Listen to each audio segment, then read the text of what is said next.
আসসালামু আলাইকুম সুপ্রিয় সরকারি চাকরি প্রত্যাশী ভাই বোনেরা, আজকে আমরা 17তম শিক্ষক নিবন্ধন স্কুল পর্যায় এর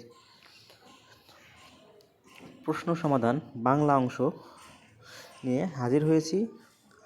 চলুন আমরা আজকে বাংলা অংশের 25টি প্রশ্ন দেখিনি। এরকম আরও চাকরি প্রস্তুতিমূলক ভিডিও পেতে আমাদের জব হেল্পলাইন চ্যানেলটি সাবস্ক্রাইব করুন এবং আমাদের সাথেই থাকুন। চলুন আমরা শুরু করি। অঘোষ অল্পপ্রাণ ধ্বনি কোনটি? চ। বাক্যের ক্ষুদ্রাংশকে কি বলে? বাক্যের ক্ষুদ্রাংশকে পদ বলে। সাধু ও চলিত ভাষার পার্থক্য, প্রধান পার্থক্য ক্রিয়া ও সর্বনাম পদের রূপগত ভিন্নতায়। বাক্যের সম্বোধনের পর কোন চিহ্ন বসে? কমা। প্রথিত শব্দের অর্থ কোনটি? বিখ্যাত। পত্রপাঠ বাগধারাটির অর্থ কী? অবিলম্ব। কোন বানানটি শুদ্ধ? উপরযুক্ত।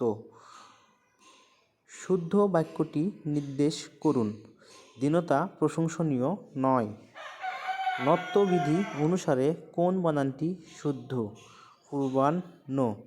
লুক বিফোর ইউ লিভ বাক্যটির বাংলা অনুবাদ কোনটি? দেখে পথ চলো, বুঝে কথা বলো। অর্থাৎ ভাবিয়া করিও কাজ, করিয়া ভাবিও না। এই প্রশ্নটি 2018তম নিবন্ধনে এসেছিল। ইনভয়েস এর বাংলা পারিভাষিক রূপ কোনটি? চালান। প্রত্যাবর্তন শব্দের সন্ধি বিচ্ছেদ প্রতি যোগ আবর্তন। সন্ধিতে চ ও বর্গীয় জ এর নাসিক্য ধ্বনি কী হয়? তালব্য। পড়াশোনায় মন দাও বাক্যে পড়াশোনায় শব্দটি কোন কারকে কোন বিভক্তি? অধিকরণে সপ্তমী বিভক্তি। এবারের সংগ্রাম স্বাধীনতার সংগ্রাম বাক্যটিতে স্বাধীনতার শব্দটি কোন কারকে কোন বিভক্তি? নিমিত্তার্থে ষষ্ঠী। কালান্তর শব্দটির ব্যাসবাক্য কোনটি? অন্য কাল। মুজিববর্ষ কোন সমাস? কর্মধারায় সমাস। মুক্তি এর সঠিক প্রকৃতি ও প্রত্যয় কোনটি? মুচ যুক্তি। মুচ যুক্তি। পৃথিবী এর সমার্থক শব্দ কোনটি? অবনী। অবনী। খিড়কি শব্দের বিপরীতার্থক শব্দ কোনটি? সিংহদ্বার। কর্মে অতিশয় তৎপর এক কথায় কী হবে? তড়িৎ কর্মা।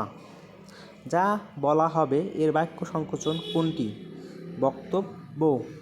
শ্রবণ শব্দটির প্রকৃতি ও প্রত্যয় কোনটি? শ্রু যোগ অন। শ্রবণ। নিত্য স্ত্রীবাচক শব্দ কোনটি? সৎমা। রজক এর স্ত্রীবাচক শব্দ কোনটি? রজকী। বন্ধুরা, এরকম আরও চাকরি প্রস্তুতিমূলক ভিডিও পেতে আমাদের জব হেল্পলাইন পেজের সাথেই থাকুন। লাইক করুন, সাবস্ক্রাইব করুন। ধন্যবাদ। আসসালামু আলাইকুম।